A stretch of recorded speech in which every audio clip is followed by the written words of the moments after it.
As a child, you were different. You felt more, understood more deeply, and saw further than others in the family you grew up in. They called it sensitivity to minimize it, but it was empathy. They called it overanalysis to discredit it, but it was intelligence. And this combination made you unfit for a world that lives on denial. If they called you a black sheep, listen carefully. They didn't single you out because you were wrong, but because you were the only one who didn't fit into their lie.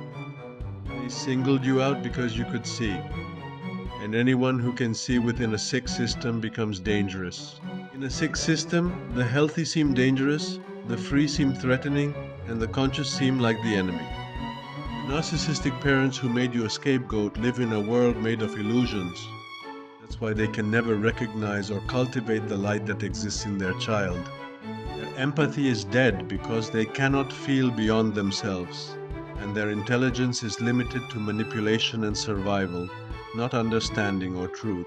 Every attempt to see or understand is blocked by the fear of losing control of their image. That's why they can never recognize or cultivate the light that exists in their child. They pushed you into the shadows not because you were dark, but because your light burned away their lies. And where you thought you were getting lost, you began to see clearly. This is how every heroic journey begins, not with glory, but with exile.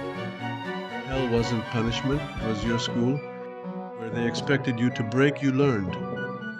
Where they expected you to become bitter, you matured. Your empathy became understanding, your intelligence became knowledge, and knowledge became independence.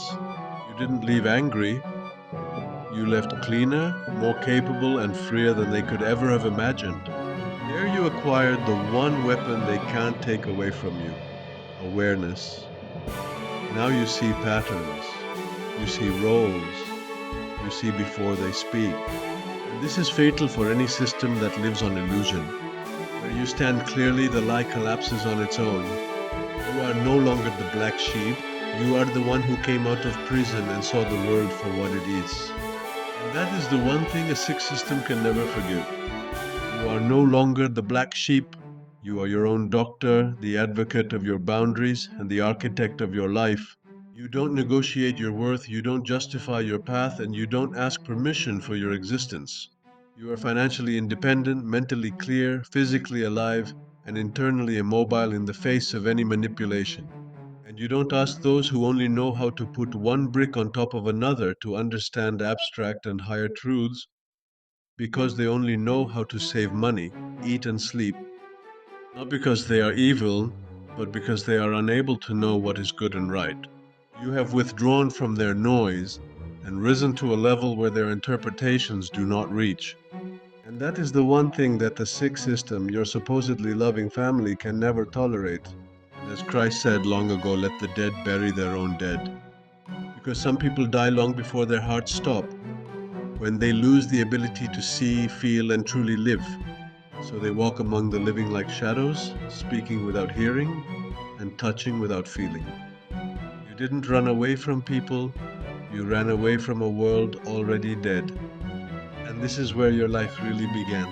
You don't have to die to mourn them, they were already lost long before they left. The exile returns for truth, and truth is more divisive than any attack because it requires no battle, only presence.